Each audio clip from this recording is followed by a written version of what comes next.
नमस्कार. पुन्हा एकदा आपण अत्यंत महत्त्वाच्या आणि नवीन विषयाकडे वळणार आहोत. प्रत्येकाच्या घरामध्ये परंपरेनुसार दररोज देवांची देवपूजा केली जाते. तसेच देवाला नैवेद्य देखील अर्पण केला जातो आणि असे करणे अत्यंत शुभ मानले जाते. असे केल्याने घरामध्ये सुखशांती ही कायम टिकून राहत असते. तसेच देवाची कृपा आपल्या कुटुंबावर कायम राहत असते. त्यामुळेच आपल्याला आवर्जून काही नियम पाळायचे असतात. ज्या घरामध्ये दररोज देवासमोर नैवेद्य ठेवला जातो किंवा साखर ठेवली जाते, त्या घरातील स्त्री पुरुषांनी कान उघडून ऐका, नाहीतर घर बरबाद होईल, लक्ष्मी नाराज होईल. तर असे आपल्याला योग्य पद्धत या व्हिडिओमध्ये पाहायची आहे आणि तुम्ही चुकीची पद्धत करत असाल तर ते आजच तुम्हाला थांबवायचे आहे. तर संपूर्ण सविस्तर माहिती आपण या व्हिडिओमध्येच बघणार आहोत. त्यामुळे व्हिडिओ स्किप न करता शेवटपर्यंत बघा. माहिती आवडल्यास लाईक, शेअर, सबस्क्राईब करून बेल आयकॉनला आवर्जून प्रेस करा आणि कमेंट बॉक्समध्ये तुम्ही तुमच्या कुलदेवतेचे नाव लिहायला अजिबात विसरू नका. पूजा केल्यानंतर देवाला नैवेद्य न दाखवणे म्हणजे पूजा अपूर्ण मानली जाते. मात्र नैवेद्य दाखवण्याचेही काही विशेष नियम देखील असतात. जर आपण त्या नियमांनुसार देवी देवतांना नैवेद्य अर्पण केला तर ते त्याचा स्वीकार करत असतात. सोबतच काही मंत्र देखील आहेत जे देवाला नैवेद्य दाखवताना अर्पण करताना आवर्जून म्हटले पाहिजेत आणि त्यानंतर देव आपला नैवेद्य हे स्वीकारत असतात. त्यासोबतच आपण कोणत्या पात्रामध्ये देवाला नैवेद्य अर्पण करावा याचीही काळजी घ्यायला हवी. त्यामुळे जाणून घेऊयात देवाला नैवेद्य अर्पण करताना कोणती काळजी घ्यायला हवी, तसेच किती काळ त्यांच्यासमोर नैवेद्य ठेवायचा असतो. संपूर्ण माहिती आपण या व्हिडिओमध्ये बघणार आहोत. अत्यंत महत्त्वाची माहिती आहे, त्यामुळे व्हिडिओ तुम्ही शेवटपर्यंत आवर्जून बघा. यातून तुम्हाला नक्कीच काही महत्त्वपूर्ण माहिती मिळाल्यास कमेंटमध्ये आवर्जून सांगा. तर दररोज आपण देवांची विधिवत पूजा करत असतो आणि अनेकदा आपण देवाच्या समोर साखर हा नैवेद्य म्हणून ठेवत असतो. तर त्या बाबतीतही आपण थोडीशी माहिती व्हिडिओच्या शेवटी बघणार आहोत. त्याआधी बघूयात की किती वेळ नैवेद्य देवाच्या समोर ठेवायचा असतो. तर देवी देवतांना नैवेद्य अर्पण करताना लगेचच ते ताट तिथून हलवायचे नाही, तिथून उचलून ठेवायचे नाही किंवा त्याला सरकवायचे देखील नाही. तसेच जास्त वेळही ठेवू नयेत. देवाजवळ 5 मिनिटे ते ताट ठेवावे. त्यानंतर ते ताट उचलून घ्यावे. देवाला नैवेद्य अर्पण करताना म्हणजेच देवाला नैवेद्य दाखवताना 3 वेळा त्याला पाणी फिरवायचे असते. तर देवासमोर जास्तीत जास्त वेळ नैवेद्य का ठेवू नये त्यामागे देखील एक महत्त्वाचे कारण आहे. पौराणिक मान्यतेनुसार जास्त वेळ नैवेद्य ठेवल्याने विश्वकसेन, चंडाशू, चंदेश्वर आणि चांडाली या नावाच्या वाईट शक्ती येऊन जात असतात. म्हणून नैवेद्य वेळेनुसार ठेवावा आणि वेळेनुसारच उचलून घ्यावा. त्याचबरोबर देवी देवतांना त्यांचा आवडता नैवेद्य अर्पण केल्यास तुमच्या मनोकामना ह्या लवकर पूर्ण होत असतात. यासोबतच नैवेद्याला जास्त लोकांमध्ये वितरित करावे, तसेच स्वतःही खावे, म्हणजे नंतर तो आपल्याला प्रसाद म्हणून खायचा असतो. कारण जास्त लोकांना नैवेद्य मिळतो त्या सर्व लोकांना याचा लाभ होत असतो. कारण प्रसादाचे महत्त्व हे खूप जास्त असते. जेव्हा आपण देवासमोर नैवेद्य दाखवलेला असतो त्यामध्ये एक वेगळी सात्विकता असते आणि आपण जर हा नैवेद्य प्रसाद म्हणून ग्रहण केला तर आपल्याला त्याचे संपूर्णपणे फळ प्राप्त होत असते. मात्र नैवेद्य अतिशय सात्विक आणि स्वच्छ पद्धतीने तयार व्हायला हवा. तसेच नैवेद्य अर्पण करताना नेहमी सोने, चांदी, तांबे, लाकडी किंवा मातीच्या भांड्यातच ठेवायला हवे. नैवेद्य कधीही लोखंड, स्टील किंवा प्लास्टिकच्या ताटामध्ये ठेवू नये. हे शुभ मानले जात नाही.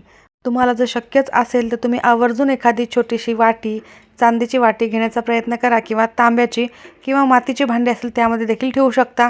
किंवा मग तुम्हाला हे नाहीच शक्य झाले तर मग स्टील ठीक आहे, परंतु तुम्ही चुकूनही प्लास्टिकच्या ताटामध्ये नैवेद्य ठेवायचा नाही. हे बिलकुलच शुभ मानले जात नाही. याचे दुष्परिणाम आपल्याला भोगावे लागतात. त्यामुळे तुम्ही चुकूनही प्लास्टिक वापरू नका आणि लोखंड देखील वापरू नका. यासाठी तुम्हाला बाकीचे कोणतेही धातू शक्यच नाही झाले तर मग स्टीलच्या धातूचा वापर करावा. आता सर्वात महत्त्वाचं म्हणजे देवाला नैवेद्य अर्पण करताना तुम्ही कोणता मंत्र म्हणायला हवा ज्यामुळे देवता हा नैवेद्य स्वीकारत असतात. तर आपल्याला हा मंत्र म्हणायचा आहे. त्वदीय वस्तू गोविंद तुभ्यमेव समर्पये गृहान संयुख भूत्वा प्रसिद्ध परमेश्वर. या मंत्राचा जप करावा. यामुळे देव लवकर नैवेद्य स्वीकारत असतात. किंवा मग नैवेद्यम समर्पयामी, सर्व देवाय नैवेद्यम समर्पयामी असे देखील तुम्ही म्हणू शकता. परंतु तुम्हाला मंत्र म्हणणे शक्य झाले तर तुम्ही आवर्जून वरील मंत्र म्हणावा. त्यासोबतच तुम्हाला कोणताही नैवेद्य देवासमोर दाखवण्यापूर्वी दिवा हा प्रज्वलित करायचा असतो, कारण दिव्याचे हे विशेष महत्त्व आहे. कोणतीही सेवा देवापर्यंत पोहोचवण्याचे काम हे दिवा करत असतो. दिवा ज्ञानाचे, शक्तीचे, सामर्थ्याचे प्रतीक आहे आणि तुम्ही दिवा लावून नैवेद्य अर्पण केल्याने देवी देवतांचा आशीर्वाद तुम्हाला प्राप्त होत असतो. त्यामुळे तुमच्या घरामध्ये माता लक्ष्मी देखील कायम राहत असते. तर तुम्ही देवघरामध्ये दिवा प्रज्वलित करूनच देवांची पूजाही करायची असते. त्यानंतर तुम्हाला नैवेद्य अर्पण करायचा असतो. देवघरात दररोज नैवेद्य दाखवणे ही केवळ एक धार्मिक कृती नसून ती भक्ती आणि कृतज्ञतेचे प्रतीक मानले जाते. शास्त्रानुसार आणि धार्मिक मान्यतेनुसार याचा अनेक पटीने लाभ आपल्याला होत असतो. तर सर्वांनी लक्ष देऊन नक्की ऐकावे. त्यासोबतच साखर ठेवली जाते. तर साखर ठेवल्याने देखील काय परिणाम होतात हे देखील आपण पुढे आता बघतच आहोत. सुख, समृद्धी आणि शांतीसाठी तुम्ही दररोज देवाची विधिवत पूजा करत असता. त्यांना मनोभावे घराच्या कुटुंबाच्या सौख्यासाठी, समाधानासाठी प्रार्थना करत असता. त्यासोबतच देवाला तुम्हाला नैवेद्य देखील अर्पण करायचा असतो. तर नैवेद्य अर्पण करताना तुम्ही मनोभावे करायचं आहे, कारण तुम्ही पाहिलं असेल प्रत्येक ठिकाणी घरामध्ये अन्नपूर्णा देवीची पूजा केली जाते आणि अन्नपूर्णेप्रमाणेच आपल्या घरातील अन्नपूर्णा देखील स्वयंपाक करत असते. तर तिने देखील स्वयंपाक करताना हसतमुखाने, सकारात्मकतेने जर केला तर तो सात्विक होत असतो आणि त्याचा प्रभाव संपूर्ण कुटुंबियावर होत असतो. त्यामुळे आपल्या घरामधील कोणालाही आजारपण येत नाही आणि घर निरोगी, समाधानी आणि आनंदी वातावरण हे कायम घरातील कुटुंबामध्ये राहत असते. त्यामुळे घरातील स्त्री ही आनंदी असायला हवी. स्वयंपाक करताना सकारात्मक विचार करायला हवा. त्याप्रमाणेच तुम्ही देवाला नैवेद्य दाखवत असताना देखील तुम्हाला मंत्रोच्चार करायचा आहे, कारण मंत्रोच्चारासारखं सकारात्मकता दुसरी कशातच नसते. तर मंत्रोच्चार करून तुम्हाला नैवेद्य अर्पण करायचं आहे, सकारात्मकतेने करायचं आहे, आनंदाने करायचं आहे. यामुळे देखील देवी देवता तुमचा नैवेद्य हा स्वीकारत असतात. मग ते काहीही असो. तुमच्या घरामध्ये दररोज तुम्हाला कोणताही नैवेद्य करणे शक्यच झाले नाही तर तुम्ही फक्त साखर ठेवू शकता, परंतु ती देखील तुम्हाला मनोभावे आणि सकारात्मकतेने ठेवायची आहे. यामुळे देवी देवता या लवकर प्रसन्न होतात. तुमच्या सर्व इच्छा देखील पूर्ण होत असतात.